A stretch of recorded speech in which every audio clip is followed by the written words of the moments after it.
नमस्कार, हर खबर देख रहे हैं आप और मैं हूं आपके साथ गौरव राजेंद्र। बुलेटिन की शुरुआत बड़ी खबर के साथ करते हैं। दिल्ली से बड़ी खबर है जहां पर विप्लव देव के आवास पर पहुंचे ओपी धनखड़।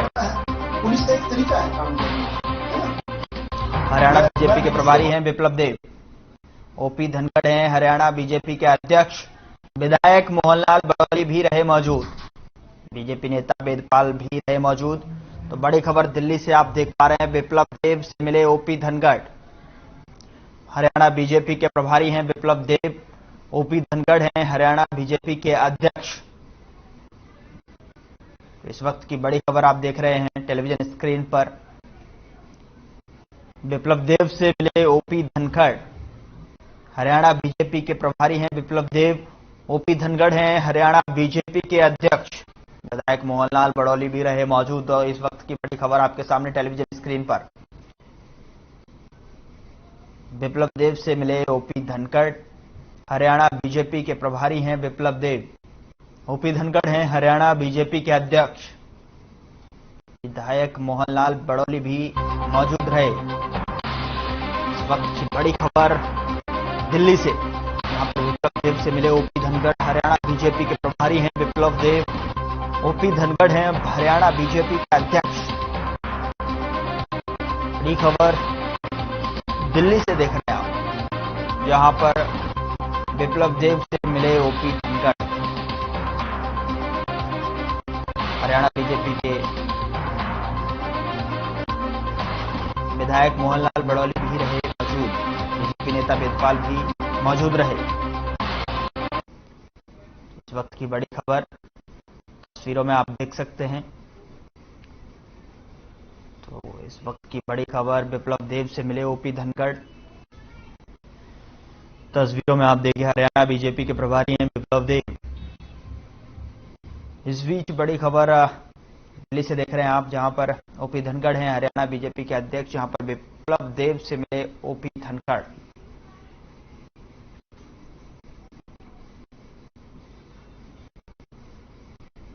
ओपी धनखड़ हैं हरियाणा बीजेपी के अध्यक्ष। विप्लव देव से ये मुलाकात हुई है। ओपी धनखड़ मिले, जहां पर हरियाणा बीजेपी के प्रभारी विप्लव देव हैं।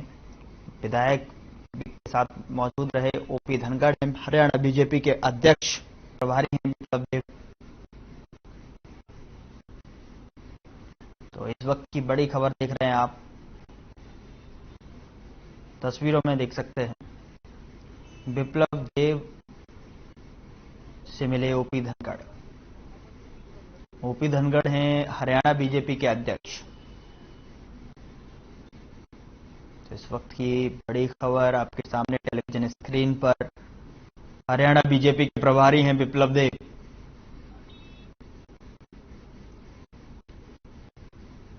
बड़ी खबर इस वक्त की दिल्ली से, विप्लव देव से मिले ओपी धनखड़।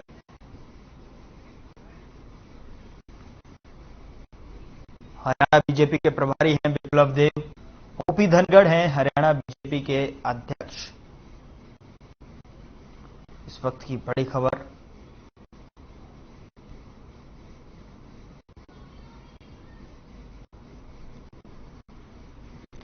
ओपी धनखड़ हैं हरियाणा बीजेपी के अध्यक्ष। तो इस वक्त की बड़ी खबर दिल्ली से, जहां पर विप्लव देव से मिलने OP Dhankhar. OP Dhankhar BJP के अध्यक्ष हैं।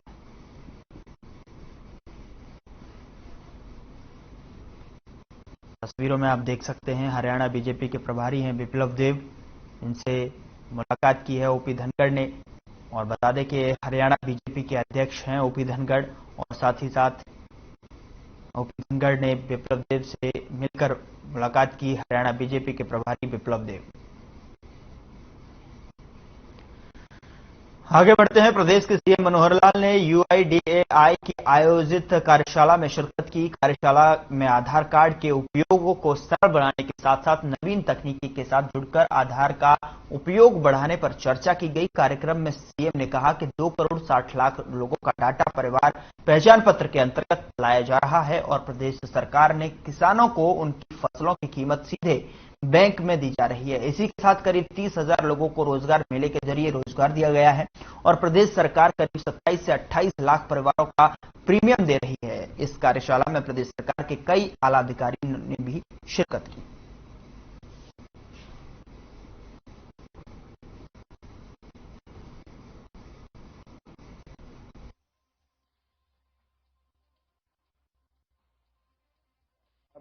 पूरे देश भर में और दुनिया का ऐसा कोई देश नहीं है कि जितना बड़ा डेटाबेस आधार का 134 करोड़ लोगों का भारतवर्ष का है, इतना बड़ा डेटाबेस और कहीं का नहीं है। अभी इस देश की एक विशेषता है कि जिसका मूल्य तो आधार पूरे तन्मयता से लगते हैं। आधार इसलिए कि व्यक्ति की राष्ट्रीय पहचान, उसकी स्थानीय पहचान, उसकी व्यक्तिगत पहचान, ये सब बने ताकि जो व्यक्ति को स्कीम्स का लाभ है या उसकी पहचान के नाते से जो उसको उपयोग होता है वो सुनिश्चित किया जा सके। इसके बहुत बड़े लाभ हुए हैं, खास करके स्कीमों में जो घोस्ट बेनिफिशरीज होते हैं उनको निकालने के लिए बहुत बड़ा एक टूल है। उधर हरियाणा के गन्ना नियंत्रण बोर्ड की बैठक हुई, जहां सहकारिता विभाग के मंत्री डॉक्टर बनवारी लाल और संबंधित विभागों के सचिव और अधिकारी भी शामिल हुए। इस बीच कृषि मंत्री जेपी दलाल ने कहा कि हमने पिछले साल का रिव्यू किया और अगले साल के लिए टारगेट दिए हैं। हरियाणा में किसानों के गन्ने की पेमेंट एक मिल को छोड़कर बाकी सभी मिलों के किसानों की पेमेंट हो चुकी है। हरियाणा सबसे ज्यादा गन्ने का भाव देता है। आने वाले गन्ने के सीजन को लेकर गन्ने का भाव कुछ दिनों में बता दिए जाएंगे। इसके अलावा कृषि मंत्री ने कहा कि शाहबाद में इथेनॉल प्लांट लगा दिया है, पानीपत की कैपेसिटी बढ़ा दी है। आने वाले वक्त में बाकी मिलों में भी इथेनॉल प्लांट लगाए जाएंगे ताकि किसानों को अच्छे भाव देने में कोई परेशानी ना हो।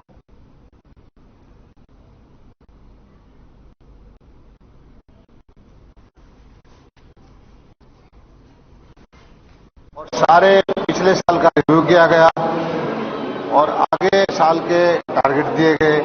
और खुशी की बात है कि हरियाणा में किसानों की गन्ने की पेमेंट एक मिल को छोड़ के 100% पेमेंट हम कर चुके हैं। और हरियाणा जो है सबसे ज्यादा भाव गन्ने का देने वाला प्रदेश है। अधिकार आज की मीटिंग में ये हमें मिला है कि सारे फैक्टर्स को ध्यान में रख करके आने वाले क्रशिंग सीजन का गन्ने का भाव कुछ दिनों में हम डिक्लेयर करेंगे। हरियाणा का जो केन कंट्रोल बोर्ड है उसकी मीटिंग हुई। उधर हरियाणा के अंबाला कैंट के पीडब्ल्यूडी रेस्ट हाउस में गृह एवं स्वास्थ्य मंत्री अनिल विज का जनता दरबार लगा है। इसमें प्रदेश भर से सैकड़ों की संख्या में फरियादी अपनी शिकायतें लेकर पहुंचे हैं। गृह मंत्री अनिल विज ने लोगों की समस्याओं का समाधान मौके पर किया। इस दौरान सभी विभागों के अधिकारी भी मौजूद रहे।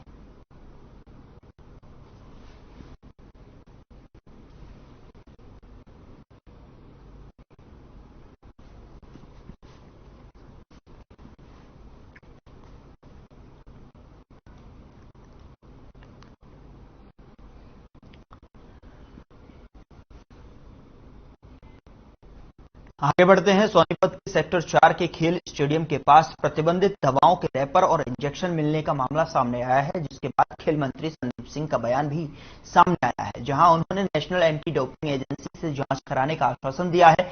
इसके साथ ही उन्होंने आम आदमी पार्टी पर भी जमकर निशाना साधा।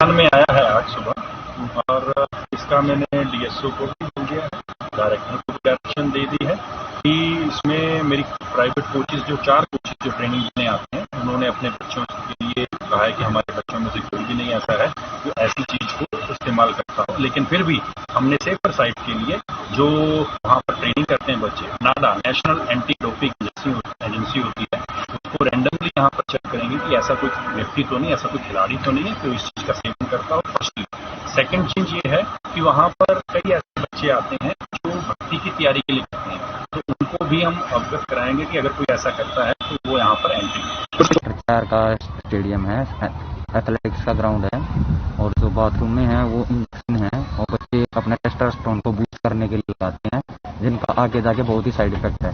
वो अभी तो स्पीड निकाल देते हैं बच्चों में, धीरे धीरे वो हमारी बॉडी को इतना वीक कर देते हैं कि हम आगे जाके फिजिकली कुछ भी एक्टिविटी नहीं कर पाते। यहाँ पे डेली बच्चे आते हैं, वो डेली इंजेक्शन यूज करते हैं, और फिर आगे जाके हमारे बच्चे जो एथलेटिक्स के हैं, किसी भी स्पोर्ट्स में हैं, वो जाके डोपिंग केस में उधर इनेलो सुप्रीमो और पूर्व मुख्यमंत्री ओपी चौटाला भवानीखेड़ा पहुंचे, जहां उन्होंने 25 सितंबर को चौधरी देवीलाल के जन्मदिवस पर आयोजित होने वाली रैली का निमंत्रण दिया। ग्रामीणों ने ओपी चौटाला का फूलमाला और पगड़ी पहनाकर स्वागत किया।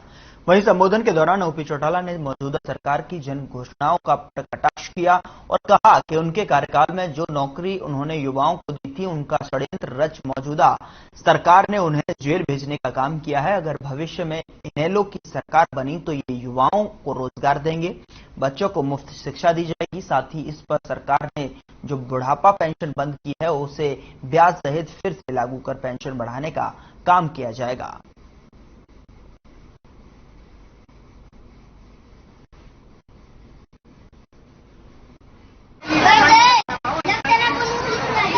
तो हमारे राज्य में आपको बिजली पानी की किल्लत नहीं हो, बीज और खाद के लिए आपको लाइन में नहीं लगना पड़ेगा।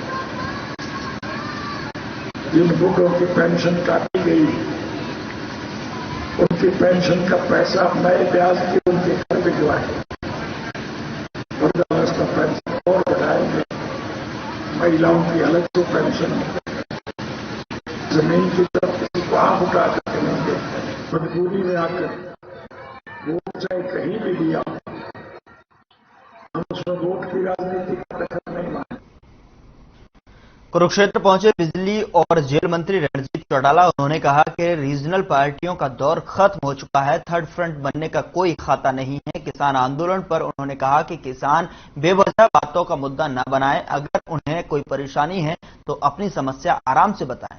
जेल मंत्री ने यह भी कहा कि जेल में मोबाइल मिलना छोटी मोटी घटना है। हरियाणा की जेलों में कैदी अक्सर कई आपराधिक घटनाओं को अंजाम देते रहते हैं।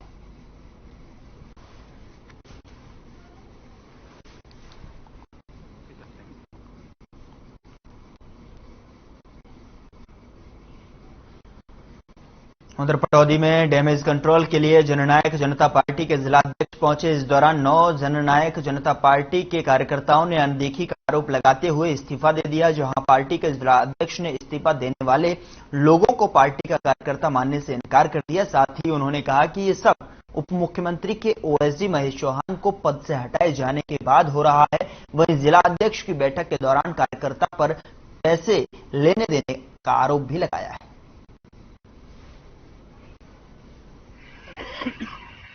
2-4 दिन के अंदर अंदर इस बारे में मैं भी पूरी तरीके से श्योर नहीं हूं कि वो अभी पार्टी में है या नहीं है, लेकिन जिस तरीके से ये बातें ये चल रही है, भारत नंबरदार जी जो हमारे पूर्व में हल्का प्रधान थे, जिस दिन उन्होंने इस्तीफा दिया उस दिन सुबह वो महेश चौहान जी के घर पे मीटिंग कर रहे थे 10 साथियों के साथ, और उस मीटिंग के बाद उन्होंने प्रेस कॉन्फ्रेंस करके अपना इस्तीफा दिया है। तो ये हम मान के चलते हैं कहीं ना कहीं महेश चौहान जी की भी इसमें इन्वॉल्वमेंट है। पार्टी आगे बढ़ते हैं। अंबाला में आपराधिक घटनाएं रुकने का नाम नहीं ले रही हैं। लगातार आपराधिक घटनाएं बढ़ती जा रही हैं। ताजा मामला अंबाला कैंट के सामने आया है, जहां पर देवर ने भाभी पर ताबड़तोड़ चाकुओं से हमला कर घायल कर दिया, जिसकी सूचना मिलते ही मौके पर पहुंची पुलिस मामला दर्ज कर जांच में जुट गई।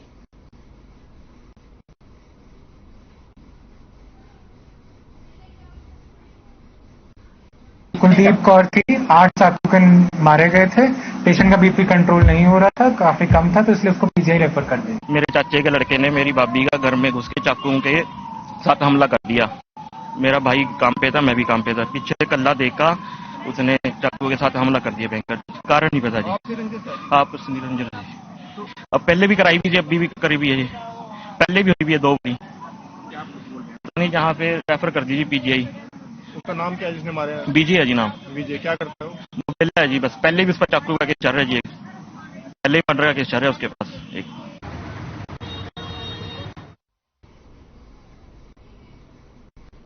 चरखी दादरी पुलिस ने जिले में अपराध पर अंकुश लगाने के लिए विशेष अभियान चलाया हुआ है, जिसमें पुलिस को बड़ी कामयाबी हासिल हुई है। डीएसपी मुख्यालय वीरेंद्र सिंह ने बताया कि चिड़िया चौकी में एआरबी टीम को सूचना मिली थी, जिसके आधार पर कार्रवाई करते हुए आरोपी ट्रक चालक को ट्रक सहित गिरफ्तार कर लिया है। साथ ही डीएसपी वीरेंद्र सिंह ने बताया कि दादरी सदर थाना पुलिस और सीआईए स्टाफ ने एक बड़ी वारदात को नाकाम किया है। दरअसल पुलिस टीम गश्त पड़ताल के लिए भैरवी गांव के पास तैनात थी, जहां पर वाहन चेकिंग के दौरान पुलिस टीम ने 2 बदमाशों को अवैध हथियार सहित गिरफ्तार किया है, जो पहले भी कई वारदातों में शामिल हैं।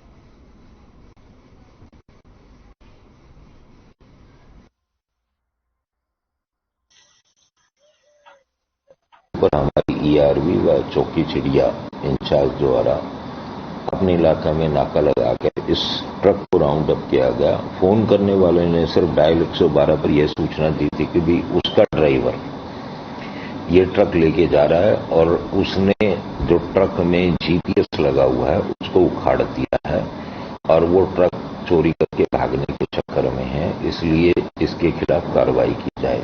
इस सूचना के ऊपर हमारे चौकी इंचार्ज चिड़िया और ईआरवी पर तैनात कर्मचारियों ने तुरंत कार्रवाई करते हुए इस ट्रक को चिड़िया के इलाके में राउंड अप कर लिया है और उसके मालिक को सूचना दे दी गई है।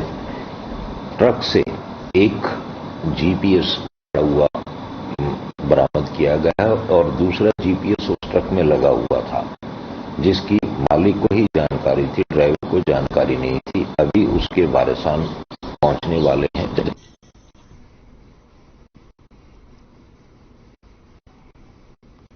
पुलिस को इस मामले में बड़ी कामयाबी हाथ लगी है। पुलिस की गिरफ्त में वाहन चोर साथ ही साथ ट्रक को भी जब्त किया है। अगली खबर का रुख करते हैं। बदमाशों के हौसले लगातार बढ़ते जा रहे हैं। आपको बता दें कि बदमाशों ने सीआईए 2 की गाड़ी के आगे बाइक लगाकर उन पर पिस्टन ताल दी और लूटपाट करने की कोशिश की। हालांकि मौके पर ही दोनों आरोपियों को पुलिस ने पकड़ लिया और उनसे 2 अवैध हथियार और 7 राउंड कारतूस भी बरामद किया है। दोनों के खिलाफ सदर यमुनानगर थाना में केस दर्ज कराया गया है। सीआईए 2 के इंचार्ज राकेश कुमार ने बताया कि उनकी टीम गश्त कर लौट रही थी, जहां बाइक सवार 2 युवकों ने उनकी गाड़ी को रुकवाया। जैसे ही गाड़ी रुकी तो बदमाशों ने उन पर देसी कट्टे तान दिए, जिस पर टीम ने दोनों बदमाशों को पकड़ लिया। पूछताछ में पता चला है कि दोनों बदमाश कार को लूटने के इरादे से थे, लेकिन उन्हें भनक नहीं लगी कि यह गाड़ी सीआईए 2 की है।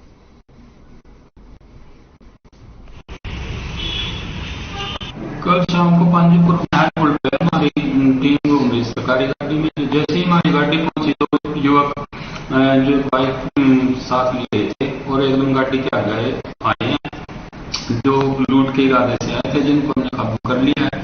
उनमें से एक का नाम सिमरनजीत सिंह, जिससे 1 लीटर 5 राउंड बरामद हुए, और एक लड़का शुभम, जिससे देसी कट्टा 2 राउंड बरामद हुए हैं। और जो बाइक है उसकी जांच चल रही है, वो कहां से लाई कैसे लाए, ठीक है, उसका नंबर वगैरह भी नहीं लिखा हुआ था।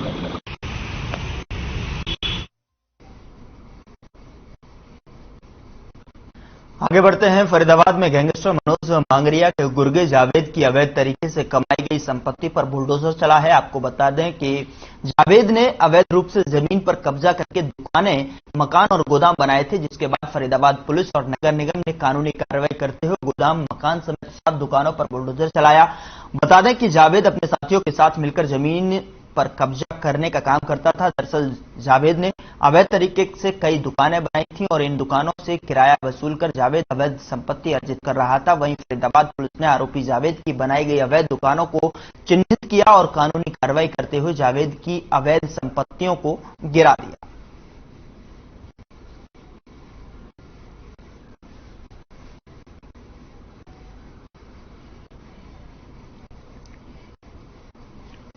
उधर फरीदाबाद डीसीपी क्राइम मुकेश मल्होत्रा के आदेश पर पुलिस ने अपराधों पर लगाम लगाने के लिए अभियान चलाया हुआ है। इसी के तहत क्राइम ब्रांच बॉर्डर प्रभारी संदीप कुमार की टीम ने 2 आरोपियों को अवैध हथियार के जखीरे के साथ गिरफ्तार करने में कामयाबी हासिल की है।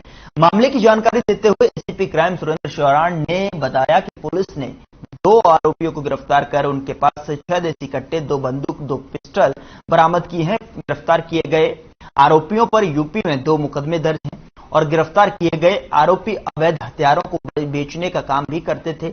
पुलिस ने गिरफ्तार आरोपियों पर मामला दर्ज कर कार्रवाई शुरू कर दी है।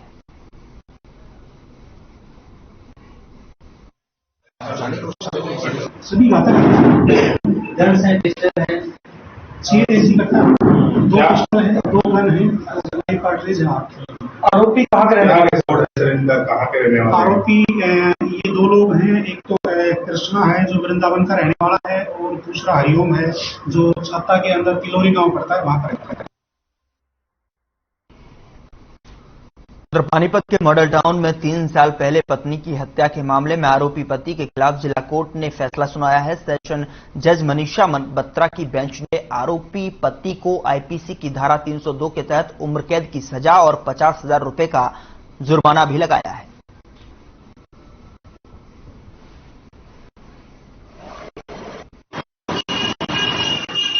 हालांकि सजा होने से हमें लगता है कि समाज में एक जो पीड़ित वर्ग है उसको न्याय मिला है, लेकिन ये घटना तो है 12 मई 2019 की, लॉकडाउन से पहले की।